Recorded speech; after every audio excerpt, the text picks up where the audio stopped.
அகந்தையை எரித்த சிவனின் பாதம். இராவணனின் கதை. இலங்கையின் அரசன் இராவணன் சிவபெருமானின் பெரும் பக்தன். சிவனிடமிருந்து பல வரங்கள் பெற்றதால் அவன் பெருமையில் மூழ்கினான்.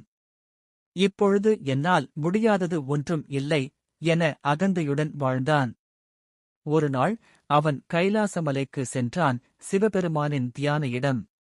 அங்கே நந்தி தேவர், சிவபெருமானின் காவலன், அவனைத் தடுத்தார். இப்போது பரமசிவன் தியானத்தில் இருக்கிறார். யாரும் உள்ளே செல்ல முடியாது என்றார் நந்தி. இது கேட்ட இராவணன் கோபத்தில் மலை முழுவதையும் தூக்க முயன்றான். அவன் பலத்த குரலுடன் சத்தம் போட்டான். சிவா, உன் மலை எனது வலிமைக்கு முன் எதுவுமில்லை. அப்போது மலை அசைந்தது. தேவர்கள் அஞ்சிவிட்டனர். ஆனால் சிவபெருமான் அமைதியாக இருந்தார். அவர் ஒரு விரலால் மலை மீது சிறிது அழுத்தினார். அந்த ஒரே அழுத்தத்தில் கைலாசமலை கீழே தள்ளப்பட்டு இராவணன் அதன் அடியில் நசுங்கினான். வலி தாங்க முடியாமல் அவன் அழுதான். அந்த வேதனையிலே அவனுடைய உண்மையான பக்தி எழுந்தது. அவன் அங்கிருந்தபடியே சிவ தாண்டவ ஸ்தோத்திரம் பாடினான். அதில் சிவனின் பெருமையை புகழ்ந்தான்.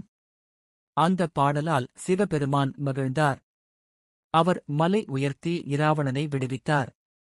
இராவணா, உன் அகந்தை எரிந்தது.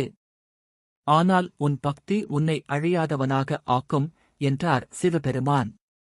பொருள்: அகந்தை நம்மை கீழே தள்ளும், ஆனால் உண்மையான பக்தி மன்னிப்பை மீண்டும் தரும்.